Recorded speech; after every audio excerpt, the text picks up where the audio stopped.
आजको सेटमा चाहिँ हाम्रो सदा जस्तै प्रश्न नम्बर 1 मा चाहिँ देवनागरी टेक्स्ट भनेर जुन यो नेपाली टाइपिङको 5 मिनेटको हुन्छ त्यो तपाईँले यहाँबाट टाइप गर्न सक्नुहुन्छ।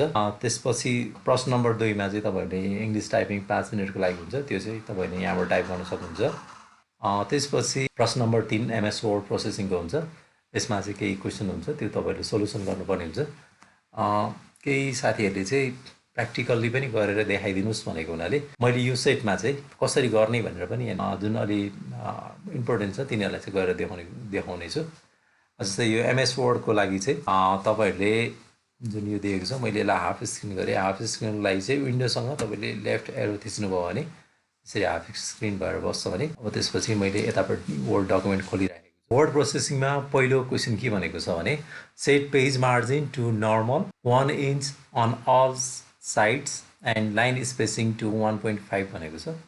अब यो भनेको चाहिँ यसमा चाहिँ पेजको मार्जिन चाहिँ सबै साइडतिर चाहिँ 1 इन्च राख्नुहोस् भनेको छ। त्यो भनेको चाहिँ हाम्रो पेजमा जहिले पनि टप बटम र लेफ्ट राइट गरेर 4वटा साइड हुन्छ।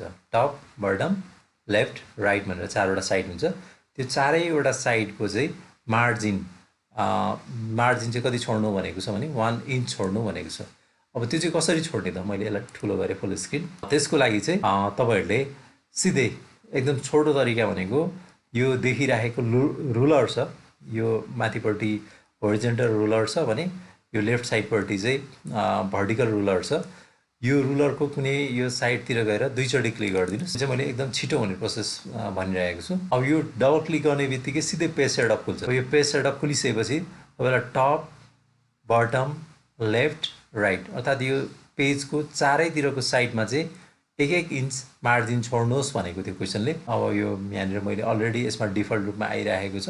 यदि तपाईँले यसरी क्लिक गरेर हेर्दाखेरि चाहिँ यहाँनिर 1 इन्च आएको छैन भने चाहिँ सबैमा 1 इन्च टाइप गरिदिनुहोस्। त्यति गरेर ओके गरिदिनुहोस्। यति गरेपछि तपाईँहरूको यो पहिलो काम सकिन्छ। यो काम चाहिँ तपाईँले कहाँबाट पनि गर्न सक्नुहुन्छ भनेदेखि यो लेआउट भन्ने ट्याब छ, यसमा क्लिक गरेर त्यसपछि यहाँनिर पेज सेटअप भनेर देखिन्छ। यो पेज सेटअपमा यहाँ मार्जिन्स भन्ने छ, यहाँ देख्न सक्छौँ। यहाँबाट पनि गर्न सक्छौँ एउटा भने। अर्को चाहिँ यो साइडमा यो पोइन्ट एउटा देखिन्छ, यहाँ राखेको चाहिँ पेज सेटअप भनेर देखाउँछ। यहाँ क्लिक गरेर पनि तपाईँहरू सिधै अघिकै यो डायलग बक्समा जान सक्नुहुन्छ र यहाँबाट तपाईँले पेज सेटअपको लागि कति इन्च छोड्ने हो त्यो दिन सक्नुहुन्छ। पहिलो काम त्यो भनेको थियो, यसमा मैले यो गरेँ। त्यसपछि के भनेको छ भने एन्ड लाइन स्पेसिङ टु 1.5 भनेको छ। अब यो चाहिँ के कन्फ्युजन हुनसक्छ भनेदेखि यहाँ पेजमा चाहिँ लाइन स्पेसिङ 1.5 दिनु भनेको छ, तर हाम्रो यो पेजमा चाहिँ केही पनि देखिँदैन, कसरी दिने भन्ने कन्फ्युजन हुनसक्छ। यहाँ टेक्स्ट भए पनि नभए पनि तपाईँहरूले चाहिँ जे भनेको छ त्यो गर्नुपर्ने हुन्छ। त्यसको लागि चाहिँ होममा क्लिक गर्नुहोस्। त्यसपछि यहाँनिर यो होम ट्याब अन्तर्गत यो प्याराग्राफ भन्ने ग्रुपमा चाहिँ यहाँनिर यो लाइनहरू देखिन्छ। यो एलाइनमेन्ट भयो, यिनीहरू चाहिँ left alignment, centre alignment, right alignment र जस्टिफाई हो। यो जस्टिफाईको यो साइडमा भएको जुन छ हो यसलाई चाहिँ line spacing and paragraph spacing भनेर भन्छौँ हामी। यहाँनिर क्लिक गर्नुभयो भने चाहिँ तपाईँले अब कति लाइन स्पेसिङ दिनु भनेको छ त्यो यहाँबाट चुज गर्न सक्नुहुन्छ। हामीलाई जस्तै क्वेसनले चाहिँ 1.5 राख्नुहोस् भनेको छ, त्यही भएर हामी 1.5 मा क्लिक गरिदिन्छौँ। यो गरिसकेपछि चाहिँ अब यसमा टेक्स्ट भए पनि नभए पनि तपाईँहरूको यो चेक गर्दाखेरि चाहिँ सफ्ट फाइल पनि अर्थात् हार्ड कपी मात्र नभइकन सफ्ट फाइल पनि चेक गरिन्छ। त्यसमा चाहिँ यहाँ आएर चेक गरिन्छ तपाईँले 1.5 मा चाहिँ गराउनु भएको छ कि छैन, यो चेक मार्क लागेको छ कि छैन भनेर। अब यो तपाईँले यसरी गर्नुभएको छ भने चाहिँ तपाईँले जानेको छ भनेर बुझिन्छ। यदि गर्नुभएको छैन भने चाहिँ त्यो जानेको छैन रहेछ भनेर बुझिन्छ है। त्यही भएर यो क्वेसनमा चाहिँ टेक्स्ट छैन, कसरी 1.5 दिने भनेर कन्फ्युजन चाहिँ नहुनु होला है। अब बी नम्बरमा भनेको छ create a bulleted list of 5 key functions of public service commission. अर्थात् 5वटा चाहिँ बुलेटमा पब्लिक सर्भिस कमिसनको चाहिँ 5वटा कामहरू लेख्नुहोस् भनेको छ। अब त्यो चाहिँ कसरी गर्ने त, तपाईँहरूले यहाँनिर यो होम ट्याब अन्तर्गत प्याराग्राफ ग्रुपमा यहाँनिर चाहिँ यो बुलेटको 5वटा की फङ्सनहरू भनेको छ पिएससीको, त्यो चाहिँ फटाफट लेखिदिइहाल्ने। जस्तै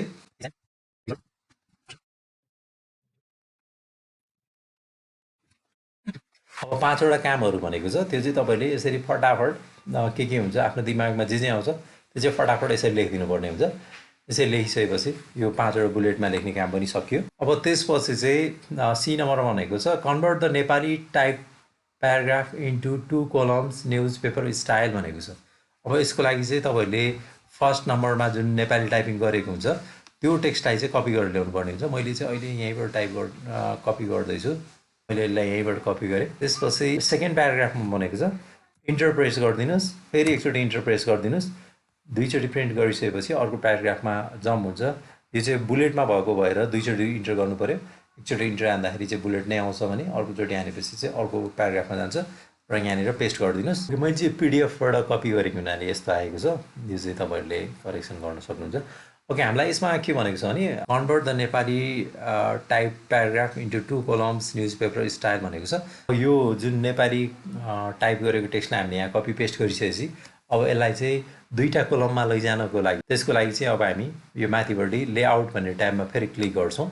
यो लेआउट ट्याब भन्नेमा गइसकेपछि हाम्रो यो पेज सेटअप भन्ने जुन यो ग्रुप छ यही ग्रुपभित्र चाहिँ यहाँ चौथो नम्बरमा कोलम्स भनेर देख्न सक्छौँ।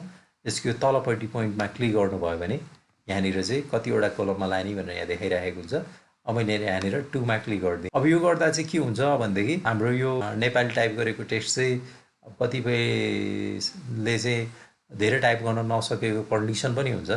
त्यही भएर एउटै कोलमपट्टि मात्रै बसिरहेको हुन्छ।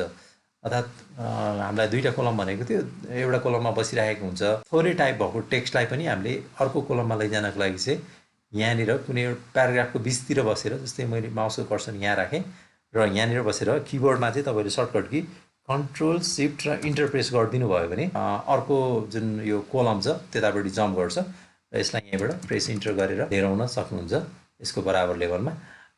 यसरी चाहिँ तपाईँले कोलम बनाउन सक्नुहुन्छ। यो कोलम भयो कि भएन भन्ने कुरा यहाँ माथिबाट देखिरहेको हुन्छ। त्यसपछि insert header with PSC practice set and footer page number भनेर भनेको छ। अब हेडरमा चाहिँ पिएससी प्र्याक्टिस सेट भनेर राख्नुहोस् भनेको छ भने फुटरमा चाहिँ पेज नम्बर राख्नु भनेको छ। अब यसको लागि चाहिँ के गर्छौँ हामी, अब हेडरमा जानको लागि अब सजिलो छिटो तरिका भनेको चाहिँ जहिले पनि पेजको हेडर र फुटरमा जाने भनेको हाम्रो देखिरहेको पेपरको टपमा गएर तपाईँले दुईचोटि क्लिक गरिदिनुहोस्। दुईचोटि क्लिक गर्ने बित्तिकै चाहिँ तपाईँहरू हेडरभित्र जान सक्नुहुन्छ। अब यसमा चाहिँ जे भनेको छ त्यो टाइप गरिदिनुहोस्। जस्तै के भनेको थियो हाम्रो भनेदेखि पिएससी प्र्याक्टिस सेट भनेर टाइप गरिदिनुहोस् भनेको थियो। अब त्यसपछि फुटरमा जानको लागि चाहिँ सिधै अब तपाईँहरू फेरि फुटरमा गएर दुईचोटि क्लिक गरिरहनु परेन, सिधै यहाँनिर गो टु फुटर भनेर यहाँ माथि देख्न सक्छौँ। यो हेडर फुटर भन्ने ट्याब अन्तर्गत यो हामी हेडरमा बस्ने बित्तिकै यो हेडर एन्ड फुटर भन्ने यो ट्याब थपिन्छ र यसमा देखिन्छ यो। अब यहाँ गो टु फुटरमा क्लिक गर्नुभयो भने सिधै फुटरमा जान्छ। फुटरमा चाहिँ हामीलाई पेज नम्बरिङ राख्नुहोस् भनेको छ। अब त्यसको लागि चाहिँ यहाँ बसिसकेपछि यो हेडर फुटर भन्ने ट्याब अन्तर्गत यहाँ फर्स्टमा पेज नम्बर भनेर छ, यसमा क्लिक गर्नुहोस् र अब हामीलाई चाहिँ यो पेज नम्बर चाहिँ बटममा चाहिएको, त्यही भएर बटम अफ पेज भन्ने छ, यहाँ गएर क्लिक गर्नुहोस् र यहाँबाट जुनसुकै एउटा यहाँनिर राख्नु भनेको छैन हामीलाई, त्यही भएर कुनै एउटा फर्स्टको एउटा चुज गरिदिइहाल्ने, किनकि हामीलाई टाइमको एकदम यहाँनिर भ्यालु हुन्छ। यति गरिसकेपछि चाहिँ क्लोज हेडर एन्ड फुटर भन्ने छ, यहाँनिर क्लिक गरिदिनुहोस्। यति गरेपछि हाम्रो यो काम सकियो वर्डको। यसमा हामीलाई यति नै गर्नु भनेको छ। अब त्यसपछि यो पावर पोइन्टको काम गर्नुहोस् भनेको छ। यो पावर पोइन्टको काम तपाईँले सजिलो गर्न सक्नुहुन्छ। त्यो चाहिँ तपाईँले प्र्याक्टिस गर्नुहोस् यो क्वेसनमा हेरेर। मैले योभन्दा अघिल्लो भिडियोमा पनि भनेको छु, क्वेसनले जे मागेको छ त्यति मात्रै गर्नुहोस्, मागेको भन्दा बढी काम गरेर आफ्नो टाइम वेस्ट नगर्नु होला। अब त्यसपछि क्वेसन नम्बर 5 मा चाहिँ एक्सलको छ। एक्सलमा चाहिँ तपाईँलाई भनेको छ यो टेबल बनाउनुहोस्, त्यसपछि यसमा भनेको कुराहरू रिक्वायरमेन्टहरू पुरा गर्नुहोस् भनेको छ। मैले चाहिँ यो तपाईँहरूलाई बुझाउनको लागि एउटा फर्मेट रेडी गरिसकेको छु एक्सलमा। यो तपाईँले यहाँबाट हेरेर यो जुन यो क्वेसनमा जुन दिएको छ त्यस्तै फर्मेट चाहिँ एक्सलमा यसरी बनाउनुहोस्। कस्तो हुन्छ भने हामी इक्जाममा बसेर काम यो प्र्याक्टिकल दिँदै गर्दाखेरि चाहिँ अलिकति हतारमा पनि हुन्छ र नर्भस पनि भइरहेको हुँदाखेरि के हुन्छ भने यो बोर्डरहरू चाहिँ दिन बिर्सिरहेको हुन्छ क्या, त्यो चाहिँ यसो याद गर्नुहोस्। अब के भनेको छ एक्सलमा चाहिँ भनेदेखि यो प्रिपेयर गर्नुहोस् र फुलफिल रिक्वायरमेन्ट्स भनेको छ, अर्थात् यो टेबलको यस्तो फर्मेट बनाउनुहोस् र क्यालकुलेट गर्नुहोस् भनेको छ।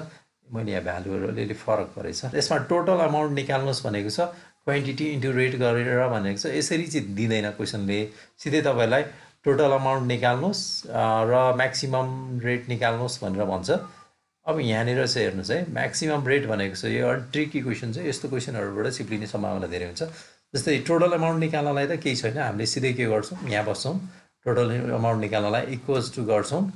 त्यसपछि हामीलाई क्वान्टिटी इन्टु रेट गर्नु भनेको छ, क्वान्टिटी भनेको यो हो, इन्टु लाउनुहोस्, इन्टु भनेको एस्ट्रिकले गर्छ, त्यसपछि रेट भनेको यो सेलको एमाउन्ट हो, यसलाई गरिदिनुहोस् र इन्टर गरिदिनुहोस्। अब यो गरिसकेपछि के हुन्छ, हामीले हरेकमा त्यो फर्मुला लगाइरहनु पर्दैन। यसलाई क्लिक गर्नुहोस्, हामीले जुन फर्मुला लगाएको छौँ, त्यसपछि यो सेलको सबैभन्दा तलपट्टि आएर माउसको पोइन्टर राख्नुभयो भने चेन्ज हुन्छ। हामीले बाहिरतिर राख्दाखेरि चाहिँ यो मोटो प्लस आउँछ, अनि यो सेलको सबैभन्दा तलको कर्नरमा राख्यो भने चाहिँ पातलो प्लस आउँछ। त्यो आएपछि चाहिँ माउसलाई दुईचोटि डबल क्लिक गरिदिनुहोस्, गर्ने बित्तिकै त्यही फर्मुला तल पनि कपी हुन्छ। अब यसमा चाहिँ अर्को म्याक्सिमम रेट एमाउन्ट निकाल्नु भनेको छ। अब हामी जेनरली के गर्छौँ, म्याक्सिमम टोटल एमाउन्टतिर निकाल्नतिर जान्छौँ, त्यो कुरा चाहिँ याद गर्नुहोस् है। म्याक्सिमम रेट एमाउन्ट यहाँबाट निकालिन्छ। अब त्यसको लागि चाहिँ अब तपाईँले के गर्नु पऱ्यो, यहाँनिर यति सेललाई सेलेक्ट गरिदिनुहोस्, सिफ्टसँग यहाँ क्लिक गर्नुभयो भने यति सेलेक्ट हुन्छ। त्यसपछि यसलाई पनि यहाँनिर यो लाइनिङ दिनुहोस्। अब त्यसपछि अलिकति यसलाई यतिलाई सेलेक्ट गरेर यति सेललाई सेलेक्ट गरेर मर्ज गरिदिनुहोस् र यहाँनिर चाहिँ भनेर टाइप गरिदिनुहोस् र यहाँ बस्नुहोस् यो सेलमा। अब यहाँनिर चाहिँ तपाईँले यति मध्येमा म्याक्सिमम रेट चाहिँ के को छ भनेर त हामी डाइरेक्ट देख्छौँ, तर फर्मुला लाएर यहाँ देखाउनु पऱ्यो। हामीले के गरी निकाल्ने, equals to MAX bracket starting, त्यसपछि यहाँदेखि यहाँसम्मको सेललाई क्लिक गरेर ड्र्याग गरिदिनु र सेलेक्ट गर्नुहोस् र ब्राकेट क्लोज गर्नुहोस् र इन्टर थिचिदिनुहोस्। यति गरिसकेपछि अब यसमध्येमा सबैभन्दा ठुलो अमाउन्ट जुन छ त्यो चाहिँ यहाँनिर आउँछ। मैले यसलाई यहाँनिर सेन्टर एलाइन्समेन्ट पनि गरिदिएँ र यसलाई चाहिँ मैले यहाँ चाहिँ क्लिक गरेर बोल्डमा पनि क्लिक गरिदिएँ। ओके, यति गरिसकेपछि चाहिँ तपाईँहरूको एक्सलको काम पनि सकिन्छ। अब प्रश्न नम्बर 6मा चाहिँ विन्डोज बेसिक इमेल इन्टरनेटबाटको क्वेसन छ, जसमा चाहिँ पर्फर्म द फलोइङ टास्क भनेको छ। जस अन्तर्गत check network connectivity using ping in command prompt and create a desktop shortcuts for MS word भनेको छ। पहिलो काम त तपाईँको कम्प्युटरमा नेटवर्क छ कि छैन, त्यसपछि अर्को चाहिँ डेस्कटपमा MS वर्डको चाहिँ सर्टकट राख्नुहोस्, अर्थात् MS वर्ड भन्ने प्रोग्रामको चाहिँ सर्टकट राख्नुहोस् डेस्कटपमा, जसबाट चाहिँ सिधै MS वर्ड प्रोग्राम खोल्न सकियोस् भन्नु खोजेको। यो भनेको तपाईँले यो प्र्याक्टिकल मोडल सेट 2 को पनि सबै क्वेसनको सल्युसन गर्न सक्नुहुन्छ। यसलाई प्र्याक्टिस गर्नुहोस्, जति सक्दो प्र्याक्टिस गर्नुहोस्। ओके, यदि तपाईँहरूलाई भिडियो मन परेमा लाइक गरिदिनुहोस्, साथीहरूमा सेयर गरिदिनुहोस् र यस्तै यस्तै भिडियोहरू हेर्नको लागि हाम्रो च्यानललाई सब्सक्राइब गरिदिनुहोस्, जसले गर्दा हामीले भिडियो अपलोड गर्ने बित्तिकै तपाईँले जानकारी प्राप्त गर्नुहुनेछ। Okay, thank you for watching this video. Thank you.